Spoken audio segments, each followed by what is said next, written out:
Hello.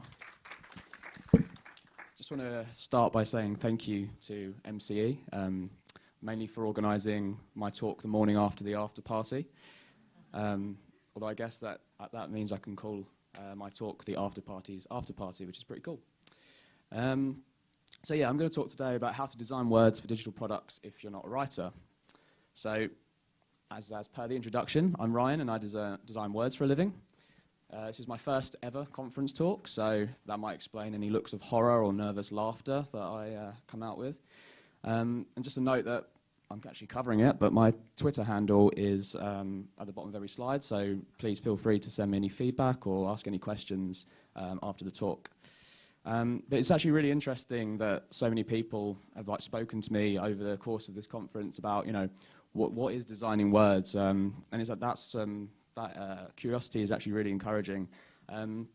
However, I might, just to caveat slightly, I might refer to this as both UX writing and content design. There's not really any difference, it's just a difference in job title. The US tend to refer to it as UX writing, whereas the UK tend to call it content design, so just please bear in mind that I mean the same thing. So, I work for Deliveroo. For those that don't know, that's actually an amazing product that allows you to basically order your favourite food from your favourite restaurants. They'll assign a rider to go and pick it up, and then you can track that rider as it approaches your door or wherever you are. And that's only half of why I joined. The main reason is that they really value content design. Content's not an afterthought. They believe that content is the experience and that it's a design discipline and that it's involved from the very early stages of a project. And that's what I'm going to be talking about today. So today's talk, roughly, is going to be what is designing words? What do I mean? Followed by why you should do it, how to start, then how you can actually embed that into the process of your design process. And then how you can take that further when you're truly inspired by whatever I've had to say.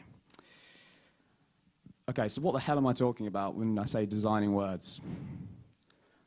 It isn't literally designing, so unfortunately I won't be talking about fonts or typography. But this actually raises a good point that whenever people hear the word design, they immediately think about visuals, about the shapes, the colours and the symbols. Whereas actually I believe that the product is multifaceted in three ways. So how it looks, the UI, the patterns, the palettes, how it works, the journeys, the flows, the technology that underpins it, but also how it sounds, the way the product communicates, the tone, the clarity. And most often this is the microcopy that you see on an interface, so, the labels, the buttons, the error messages. This is how your product communicates with your users. Designing words is about shaping that product experience and helping users complete tasks. But it's actually it's often only considered at the very last minute. So can I just get a show of hands of people who have designated writers in their teams? Okay, keep your hands up if you involve them at the very early stages of the project. Okay, that's not too bad. Because actually words are prevalent across nearly every interface. I haven't done the math, I'm not a numbers guy, I'm a words guy, but a huge percentage of interactions are word-based. And as we move into an era of Google Home, Alexa, Amazon Alexa, increasingly more and more interfaces are going to be without screens where you're going to have to, the words are even more important. So to put this into context, you take a look at this screen. It's undoubtedly Airbnb. You can tell that from the visual design. But how do I use it? How do I use the search functionality? I can see some notifications in the top corner, but what are they about? Even Slack, you'd expect there to be a lot of, even something that's full of user-generated content. There's still an amazing amount of words that have been deliberately designed and chosen in order to help you actually navigate and use the product. No Slack bot. I love that guy. And finally, don't laugh at how much I have in my savings. But it's not just interactional copy. How do I know that this website's secure and that that this platform is something that I can trust to handle my money? There's nothing telling me there. So when there are so many words on the interfaces that we design, why the hell aren't we designing them? And ultimately, I want design teams to make better products. And I wanted to give this talk because product teams that don't have the resources to hire a writer tend to put this off because they don't think that they can write. But I think there are things that you can do to start giving it a bloody good go, which you can take away to your teams, which I'll be talking about shortly. So I've shown you some interfaces without words, but seriously, why should you care? I believe that designing without words is like shooting a movie before you've written the script. The script, like a product, doesn't just house the content, it actually is content. It provides direction, it sets the tone. It's needed to help the filmmakers achieve their vision. Without a script, the movie will have no structure, it will have inconsistencies. The actors won't know what to do or how to do it. And if you can imagine shooting a movie and then following it with the script, you're actually crowbarring, the story into it. And after you've thought about what you want to actually communicate, you could just imagine, hey, we shot the movie, it'd be great if you could start on that script. It doesn't make sense. And it's the same. You can't think of words and usability separately. Hey Ryan, I'm done with the user experience. How about that content? It's the same principle. You can't design for usability and then go, we'll summon the copywriter. It's ready for the words. So the words need the same level of design consideration as anything else. With no CSS and just the words, you can still book a flight. You're not going to trust this website because it looks gross. And I'm not saying that words are more important than anything else, but they're just as important. When I've stripped out the words but left the CSS, you wouldn't actually be able to book a flight. You don't know what to input into those fields. You don't know what any of your actions are actually going to do. And that's because interfaces are a conversation and they're not just a container. And when you start thinking of interfaces as a conversation, you can understand why the words are so important. So I want to just do a little exercise. If you take 1 minute to speak to the person next to or near you, one of you to pretend that you are looking to purchase a flight, and one of you to pretend that you work for a company that sells flights, so like Skyscanner. Just have that little conversation now.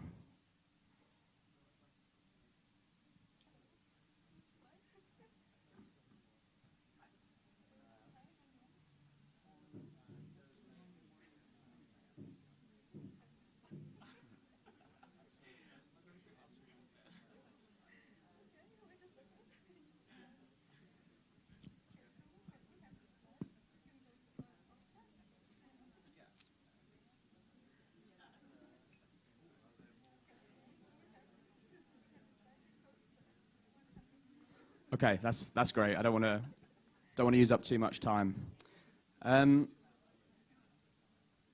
If we were to write this, what you've just said down, it would look a little something like this. And you may think, oh, this looks like a script, but actually it's a prototype.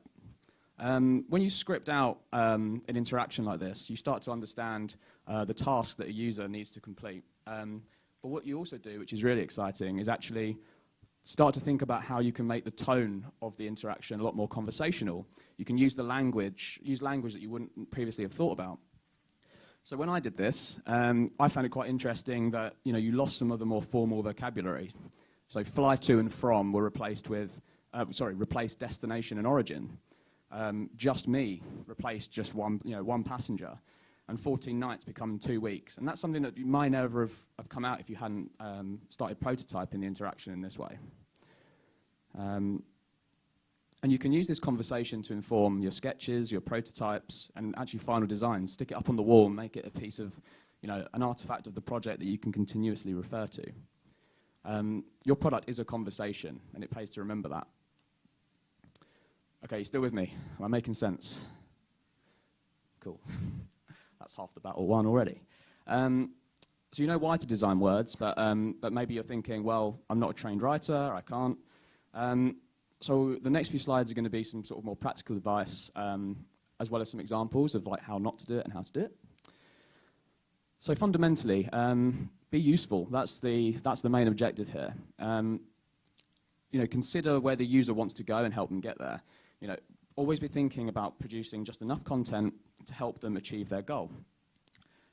Too much content is actually sometimes as bad as no content, so it's all about relevance and timeliness as well, and actually keeping the user in the loop and making sure that they know exactly what's happening when they're completing an interaction. So This is quite an interesting example. This is an error message, or like a 404 page. What it does, it states the error. It's very obvious that you have failed to achieve your task. However, it doesn't actually provide you with any sort of advice on how to actually get to where you want to go. There's no, did you mean this page or anything like that? What's the next viable route to help me actually get to where I want to go?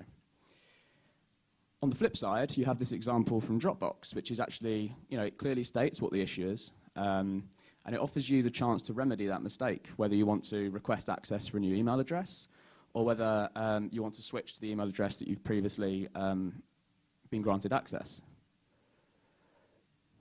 And here you can see at each step you're giving precise information about what's happening. So you always know, you're always kept in the loop and you know exactly what's going on. And that's something that users really value. Secondly, be succinct. Front load any important content. So rank your content in terms of what you think is going to provide the most use, and put that first. Users don't want to be sat reading for a long time. So if there's any long form content, make sure you chunk it up and produce clear headlines that allow the user to scan your page and glance and find any information that they want as quickly as possible. A really good tool is something called Hemingway App, which you can find at hemingwayapp.com. And that helps you ensure that your content is both short and has a low reading age. That's something that can really help improve the clarity of your writing. And don't settle for a first draft. You're always going to have to edit, and actually editing is a really good way of making sure that your copy is as short as possible. That's not to say that you should edit to the point where you actually remove any clarity. Don't be short just for short's sake. So as an example here, just from that heading above the different price packages, you know at a glance whether Slack for Teams is right for you. This one's my favorite. Error. There is one error on this page. Your profits are the same or above the small profit threshold. Select no to select yes if you want to pay Class 2 NICs voluntarily. I mean, I've read this presentation through about 100 times. I'm still no closer to understanding what I've done wrong. And it's such a long and confusing way to help the user. Be human. Might sound obvious, but always try and speak like a human. No jargon or technical speak. Imagine you're speaking to, or explaining concepts to your grandmother, for example. And even when writing to an entire group, always address the user personally. Use you as much as possible. Active language is way more impactful and it helps improve your writing's clarity. So log in to read your email as opposed to your emails can be read once you've logged in. And also make sure that you speak to any users and any research that you have to try and use as much of the user's natural vocabulary as possible. That's really important. So you can see in the examples here we have verb-led call to actions, so like tailor your topics, surprise me with a story. It's really powerful. And then you have stuff that's a lot more conversational in the right-hand example, so new stuff, or keep me in the loop, or sorry, keep sending me this. Yeah, I don't know. So if there are any engineers in the room who write error messages like this, it's not cool, not cool, no one likes that. In contrast with Dropbox, again, they tend to do this really well. This sort of really open and honest copy, even if it's something negative, users are all I say users, we're all much more happy with experiences when our expectations are being set and there are no surprises. I think checking the above is super important as well. So make sure that you've actually done what those three above. Get feedback from your team. You might not get it right first time. So yeah, feedback is really important from the rest of your team. If we look at this example, at a glance, it seems really, really helpful. It's giving you all these tips on how to recover your password or to help you log in. But if you read the first line, usernames are in the form of an email address. Yet the field is labeled username. Why not just label it email? That would be a much clearer way of helping the user and reduce the amount of copy within this screen. And here, it's really great that we're checking that the user actually wants to cancel this is like quite a big deal. However, yes and cancel is really confusing. What's actually going to help me cancel this, this reservation? Okay, so there's some practical tips in terms of the writing itself, but how can we start embedding writing into design process at large? I believe in using real copy in sketches as much as possible, so avoiding those sort of squiggly lines and any placeholders. You know, you shouldn't sketch unless you understand the user's intent anyway. And if you understand that, you should be able to give, you know, you should be able to sketch that content as in that sort of phase. And this will actually help you ensure that your content is right too. So on the left, compared to the right, you know, you have you know, CTA here, USP. This is actually, you'll see how on the right-hand side that by sketching with real content, it's actually changed the design. So, you know, we don't have enough USPs to fit that 3-column grid that you were going to design. And that's actually really, really important, because sketching with real content, or sketching without real content, should I say, will probably end up breaking your design. It's a real like square peg in a round hole situation. And it's a nightmare for everyone when you have to change signed off designs at the last minute, especially for clients and budgeting reasons. Use real copy in prototypes. Testing with fake content or placeholders is essentially an artificial experience. Any feedback that you get can't be trusted, because fake content means you're going to have fake feedback. So use protocopy in prototypes as much as possible to try and get genuine feedback. If you test with lorem ipsum, you'll get artificial insights that won't be helpful for anyone. And I think testing language independently of the product is actually really important as well. Testing whether the content that you're going to put into the product is understandable. One really nice way of doing that is printing out the copy independently of the design, putting it in front of users, getting them to highlight anything that makes them feel confident or reassured in whatever the task they're trying to achieve in green, and then anything that's sort of complex, confusing, or actually goes against your objectives in red. This kind of creates almost like a content heat map in front of you, which you can use to then fine-tune your content and tweak that conversation that I was speaking about earlier. And use data to optimize your content. Make words part of your optimization plan.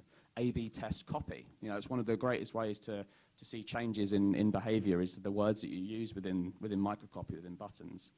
And this is a great way to build awareness of the power of, or the value of word design, and make a case for hiring writers within your teams. You know, data can help you work out content that's missing or not working. So what do the exit pages tell you about the content that the user needs that they're not getting currently?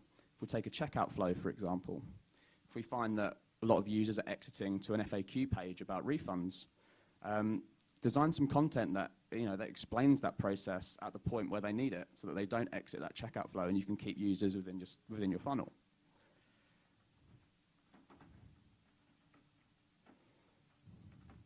Oh, I'm racing through this. This is amazing. So I know you guys are probably seriously inspired by now. So I just want to whet your appetites a little bit about how you can start taking that further. Because usability is just the foundation of designing words. You know, it's your main objective, for sure.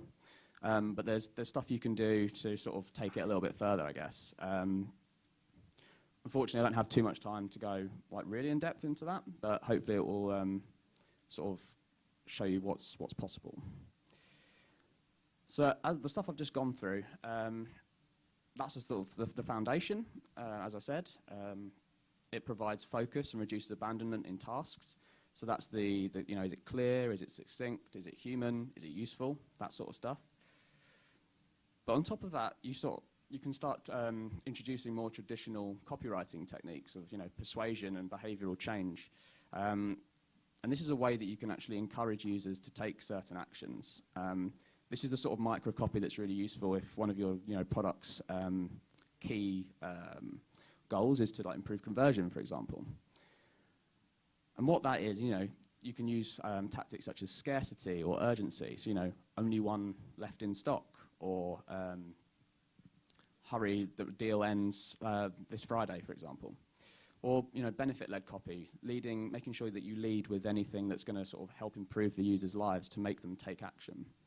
And social proofing, which might just be a case of, 5 of your friends on Facebook like this, just something that makes you feel less alone in what you're doing.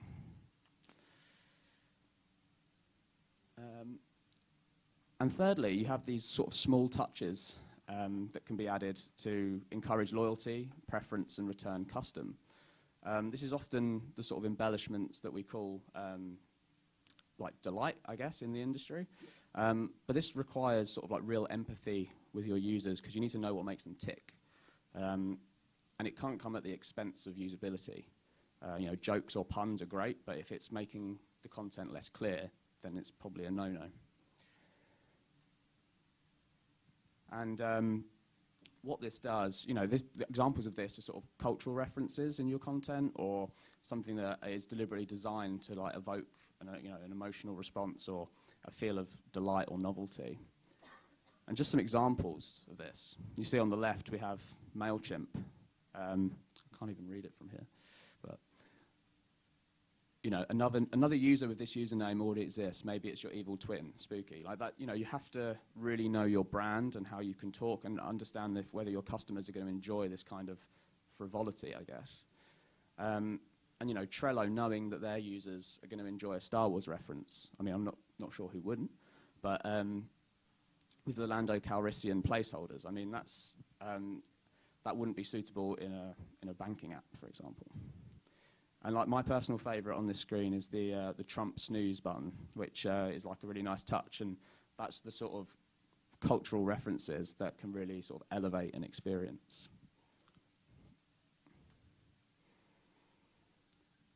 And I guess this might be why for so long you may only have seen examples of microcopy shared like the ones that I previously just showed you, because they're intentionally designed to be delightful and shareable and raise awareness of the product. But a lot of work actually goes into designing words that helps you get shit done, which is the stuff below the surface here. And it's actually, when this is good, you won't notice it. And with more and more great products out there, that's what's really separating the good from the great. So just to recap, design words, make better products. Be useful, be succinct, be human, sketch with real content, prototype with real content, and test and iterate that content. Treat it like any other part of your product, keep on learning, and keep on improving. Thank you.